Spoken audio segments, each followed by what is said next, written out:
दोस्तों, Indian railway finance corporation limited यानी IRFC की बात करें तो स्टॉक के अंदर काफ़ी बड़ी गिरावट हुई कल। और सिर्फ आईआरएफसी की नहीं, दूसरे के जब भी रेलवे शेयर थे वो भी सब धराशायी हुए। और इसके पीछे सबसे बड़ा रीज़न है कि जो एक अंदाज़ा था, जो लोगों की अपेक्षा थी कि इस बार रेलवे का बजट 3 लाख करोड़ को पार कर जाएगा, ऐसा बिल्कुल नहीं हुआ। उल्टा रेलवे के बजट को इस बार कम कर दिया गया है और जो अपेक्षा नहीं थी बिल्कुल वैसा होने की वजह से ये भारी भरकम गिरावट का माहौल बना। अब यहाँ पे क्या है संभावना और रेलवे के लिए जो इस बार बजट रखा उसमें क्या-क्या योजनाएँ रखी गई है, क्या है आगे की रणनीति उसको समझने की कोशिश करेंगे और आईआरएफसी के लिए आगे की क्या रणनीति है उसको जानने की कोशिश करेंगे इस वीडियो के माध्यम से। लेकिन फ्रेंड्स, उससे पहले अगर आप पहली बार हमारे चैनल पे आए तो चैनल को सब्सक्राइब कर दीजिए, एक बेल आइकॉन दबा दीजिए ताकि जब भी नया वीडियो बने पहला नोटिफिकेशन आपको मिले। वीडियो पसंद आए तो लाइक से ज़रूर कीजिए। चलो फ्रेंड्स, वीडियो स्टार्ट करते हैं। मैं हूँ आपका दोस्त एसबी दवे और हमारे अपने चैनल ऑनलाइन कमाई में आपका बहुत बहुत स्वागत है। सबसे पहले आईआरएफसी के कारोबार की बात करें तो 141 पर क्लोजिंग थी 6.44% की गिरावट के साथ। वैसे आप देख ही सकते हो इंट्राडे में इसका 139 का लो बना, लेकिन जो हाई है 155 का। सुबह सुबह शानदार तेज़ी बनी थी। अगर बजट अच्छा जो अपेक्षा अनुरूप होता तो यहाँ पे एक और ज़बरदस्त तेज़ी देखने को मिल सकती थी। तो सुबह सुबह आप देख सकते हो कि जैसे बजट की शुरुआत के पहले 7% तक शेयरों में एक उछाल देखने को मिली। आईआरएफसी, आरविंदल और जुपिटर वैगन जैसे शेयर काफ़ी शानदार दौड़े। और आप देख सकते हो कि उम्मीद थी कि सरकार इस बजट में रेलवे इंफ्रास्ट्रक्चर को बढ़ा देने के लिए कई बड़े ऐलान कर सकती है। तो जुपिटर वैगन्स हो, Titagarh rail system, BEML, RITES, rail Vikas Nigam limited, Ircon international, Indian railway finance corporation limited और टेक्समो रेल एंड इंजीनियरिंग, इस तरह से जो शेयर थे उनमें 3 से लेकर 7% तक की शानदार तेज़ी देखने को मिली। सुबह देख सकते हो कि 10 साढ़े 10 बजे तक माहौल सब ठीक था। तो बजट से ठीक पहले 31 जनवरी को पेश हुए इकोनॉमिक सर्वे में सरकार ने बताया था कि जिन 3 सेक्टर को सबसे अधिक कैपिटल एक्सपेंडिचर आवंटित किया गया है उनमें पोर्ट्स और शिपिंग, सिविल एविएशन और रेलवे शामिल है। नवंबर 2024 तक इन सेक्टरों में अपने बजट का क्रमशः 76%, 69% और 67% खर्च कर लिया था। लोकसभा चुनाव के बाद जुलाई नवंबर की अवधि में रेलवे की निवेश की गति को और बढ़ दी गई थी और बढ़ाया गया था उसको। तो मीडिया रिपोर्ट के अनुसार बजट 2025-26 में रेलवे के लिए कैपिटल एक्सपेंडिचर 20% बढ़ सकता है, ऐसी बिल्कुल सबकी रिपोर्ट थी। इसमें फाइनेंशियल 26 में कुल रेलवे कैपेक्स 3 लाख करोड़ से अधिक हो सकता है, जो कि फाइनेंशियल 2025 में आवंटित 2.65 लाख करोड़ से अधिक होगा। ये अनुमान था क्योंकि 80% पूरा खर्च हो चुका है, तो ऐसा बिल्कुल अंदाजा सबने लगा दिया था कि 3 लाख करोड़ का इस बार कैपेक्स होगा, लेकिन हुआ उसका उलट। तो देख सकते हो कि इसकी वजह से जितने रेलवे के शेयर थे वो धराशायी हुए। तो बजट में देख सकते हो कि वैसे तो लोगों को जो मिडिल क्लास है उनको इस बार बल्ले-बल्ले उनकी हो गई है। बजट में 12 लाख रुपए तक की आय पर जीरो टैक्स के ऐलान के बाद में टैक्स पेयर फूले नहीं समारे। वहीं दूसरी ओर बजट में कोई अहम फैसला नहीं होने से रेलवे शेयरों में बिकवाली हावी हो गई। आरवीएनएल, आईआरएफसी, इरकॉन, रेलटेल जैसे शेयर धराशायी हो गए, क्योंकि बजट में रेलवे को लेकर कोई बड़ा ऐलान या फंड आवंटित नहीं किया गया। इसके बाद निवेशकों ने रेलवे शेयरों में बिकवाली शुरू कर दी।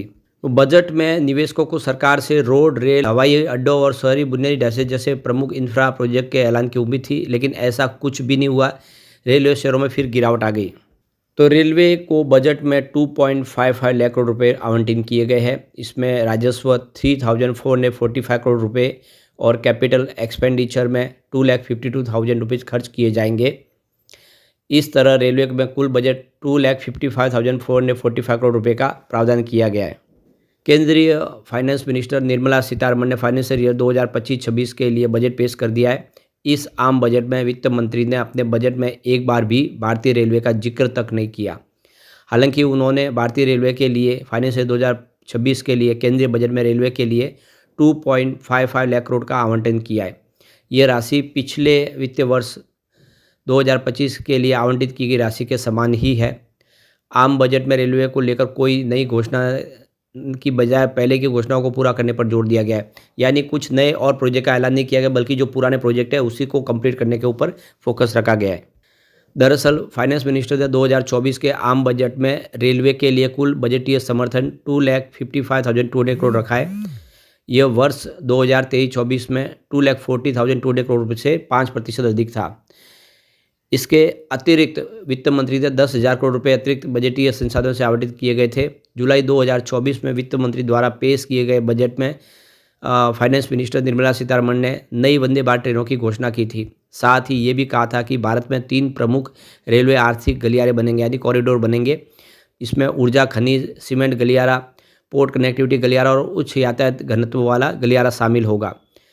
तो ये जो 3 जो कॉरिडोर बनाने की बात थी उसको आगे कंप्लीट किया जाएगा। तो रेलवे को बजट में 2.55 लाख करोड़ रुपए आवंटित किए गए हैं। इसमें राजस्व में 3,445 करोड़ रुपये और कैपिटल एक्सपेंडिचर के लिए 2,52,000 खर्च किए जाएंगे। इस तरह से रेलवे बजट में कुल 2,55,445 करोड़ रुपये का प्रावधान किया गया है। बजट में पेंशन फंड में भी 66,000 करोड़ रुपये रखे गए हैं, जबकि नई रेलवे लाइन बिछाने के लिए 32,235 करोड़ रुपये खर्च किए जाएंगे। लाइनों के दोहरीकरण में 32,000 करोड़ रुपये खर्च किए जाएंगे और गेज लाइन में कन्वर्जन करने के लिए 4,550 करोड़ रुपये खर्च किए जाएंगे। इसका बजट तय किया गया है। इसके अलावा आम बजट में रेलवे की सिग्नलिंग और टेलीकॉम के लिए 6,800 करोड़ रुपये, विद्युत लाइनों के लिए 6,150 करोड़ रुपये और स्टाफ कल्याण पर 833 करोड़ रुपये का बजट तय किया गया है। रेलवे स्टाफ की ट्रेनिंग उद्देश्य के लिए 301 करोड़ रुपये खर्च होंगे। वही रेलवे सेफ्टी फंड 45,000 करोड़ रुपये ट्रांसफ़र किए जाएंगे। रेलवे मंत्रालय ने रेल हादसों को कम करने के लिए खास कदम उठाने का फैसला किया है। इसके तहत देश के प्रमुख रेलवे रूट पर कवच का अपग्रेडेड वर्जन 4.0 लगाने का काम तेज़ी से किया जाएगा। हालांकि फाइनेंस मिनिस्टर ने बजट में इसको लेकर कोई नई घोषणा नहीं की है, लेकिन बजट आवंटन में पूर्व की घोषणाओं को पूरा करने पर जोर दिया गया है। तो यहाँ पे कुल बजट 2,55,445 करोड़ का रखा गया है। इसमें राजस्व खर्च 3,445 करोड़ रुपये का है। पूंजीगत व्यय 2,52,000 करोड़ के आसपास है। पेंशन फंड 66,000 करोड़ का है और नई रेलवे लाइन बिछाने के लिए 32,235 करोड़ खर्च किया जाएगा और डबल ट्रैक करने के लिए 32,000 करोड़ का खर्च होगा। गेज कन्वर्जन के लिए 4,550 करोड़ का खर्च होगा।